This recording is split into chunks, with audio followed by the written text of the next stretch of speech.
انا شفت الفيديو ده يا جماعة، عجبني جدا. البنت دي عملت دونتس من التوست، معرفش ازاي، من غير عجن ولا تخمير ولا تفاصيل كتير ولا اي حاجة، وفي الاخر الدونتس طالع شكله يتجنن.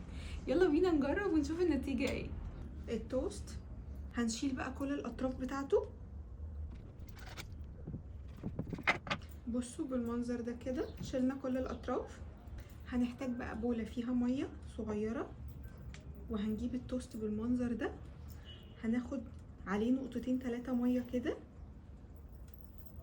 وبعدين هنكوره كده كأننا بنعمل عجينة بالظبط. بصوا اهي مدورة. انا زودت واحدة كمان من التوست علشان تاخد شكل العجينة كده شوية وتبقى كبيرة، التانية كانت رقيقة جدا مش هتعمل معانا دايرة اصلا. هنبططها بقى كده اهو كده. بصوا ده شكلها بعد ما عملنا فتحة في النص اهي، اهو 2 توست، نقطتين 3 ميه كده. وده شكل التانية بعد ما عملناها. انا حاولت معاها انها تاخد شيب احسن من كده شوية بس مفيش امل. ده الشكل. نقليها بقى في زيت سخن. بصوا شكلها بعد التحمير شبه الدونتس بالظبط. انا جايبه سكر وقرفه، ودي شوكليت مسيحاها. هحط واحده بقى في السكر والقرفه كده، بصوا بالمنظر ده، وهحط التانية في الشوكليت.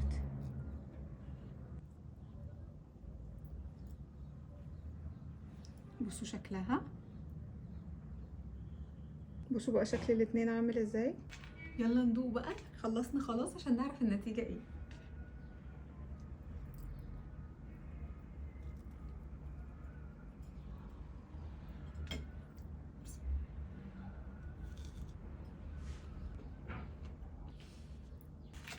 طعمها حلو قوي يا جماعه. هي فيها مشكلتين، يعني هي طعمها كطعم لا، طعمها لطيف وحلو قوي بس فيها مشكلتين.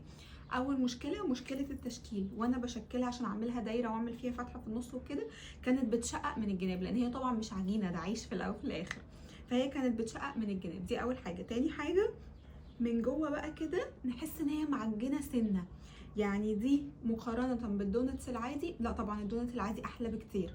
بس في حاجه، دي ممكن مثلا وصفه تسعفني لو انا مستعجله، لو الولاد بيزنوا ومش معايا وقت على طول في دقيقتين اقوم عاملاها ومحمراها ومديها لهم، يبقى طعمها حلو قوي ولطيف. فاللي هيأكسبت للفكره ان هي سريعه وعلى طول وكده يعملها، لكن اللي عايز بقى طعم بيرفكت زي بتاع الدونتس لا ما يجربهاش.